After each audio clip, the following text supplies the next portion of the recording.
आज आपण बनवणार आहे सुरणाचे काप। त्याच्यासाठी इथे पाणी गरम करत ठेवलेले आहे। यामध्ये टाकणार आहे अर्धा लिंबाचा रस,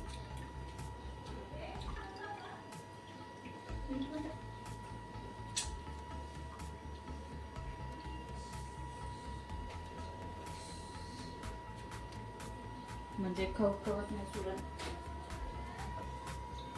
सुरण आपण थोडेसे उकळून घेणार आहेत, म्हणजे ते कच्चे राहत नाहीत।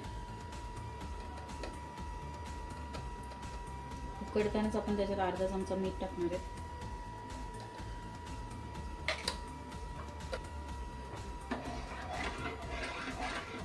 चार 5 मिनिटं सुरण पाण्यामध्ये उकळून घ्यायचे।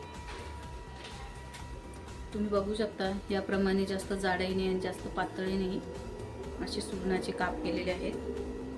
त्यासाठी सुरण आधी सोलून घ्यायचा आणि नंतर असे मीडियम स्लाइस बनवायच्या आणि त्या पाण्यामध्ये उकळून घेणार आहेत आपण थोडासा, म्हणजे सुरण फ्राय करताना कच्चा राहत नाही। 5 मिनिटं सुरणाला आपण छान अशी उकळी घेऊन,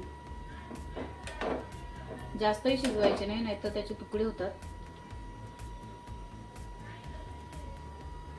हाय फ्लेमवर आपण त्याला शिजवून घेणार आहेत। आता सुरण चेक करून घेऊया आपण।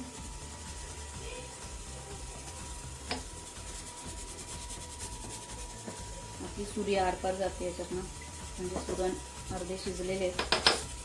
आपण आता हे थंड करत ठेवू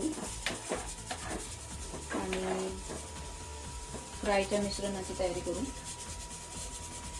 पाणी गाळून घेतलेले आपण आता थोडा वेळ थंड करत ठेवू। त्यासाठी आपण इथे घेतला आहे गरम मसाला 1 चमचा, पाव चमचा हळद, 1 चमचा मसाला आणि अर्धा चमचा मीठ, कारण आपण ऑलरेडी उकडीमध्ये टाकलेलं होतं मीठ। 4 चमचे आपण इथे घेतलेले रवा, जसे आपले क्वांटिटी असेल त्याच्यानुसार घ्यायचं आहे। त्याच्यानंतर इथे 4 चमचे तांदळाचं पीठ घेतलेलं आहे कुरकुरीत होण्यासाठी, आणि कोकम भिजत घालून त्याचा रस घेतलेला आहे आपण इथे, खवखव होऊ नये म्हणून। आता आपण हे मिश्रण मिक्स करून घेऊया।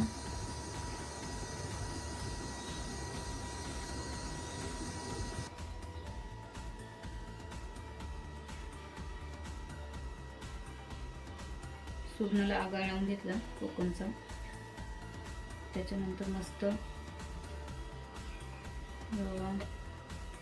कोटिंग करायचा।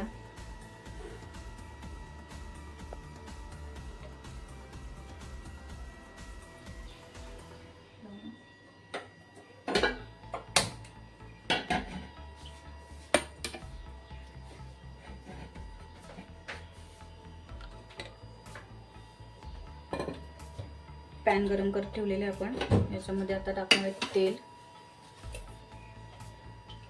आपण शॅलो फ्राईज करणार, त्याच्यामुळे तेल थोडं कमीच वापरू आपण।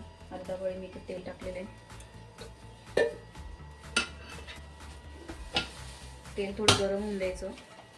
कमी गॅसवरच आपण फ्राय करून घेणार आहे।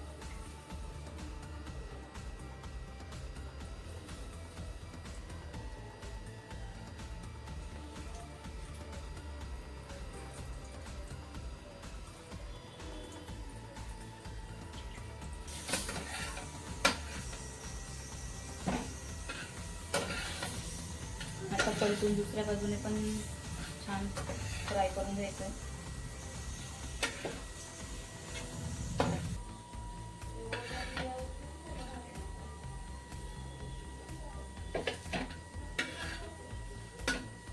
दोन्ही साईडने छान असे फ्राय झालेले आहेत, आता आपण काढून घेऊया।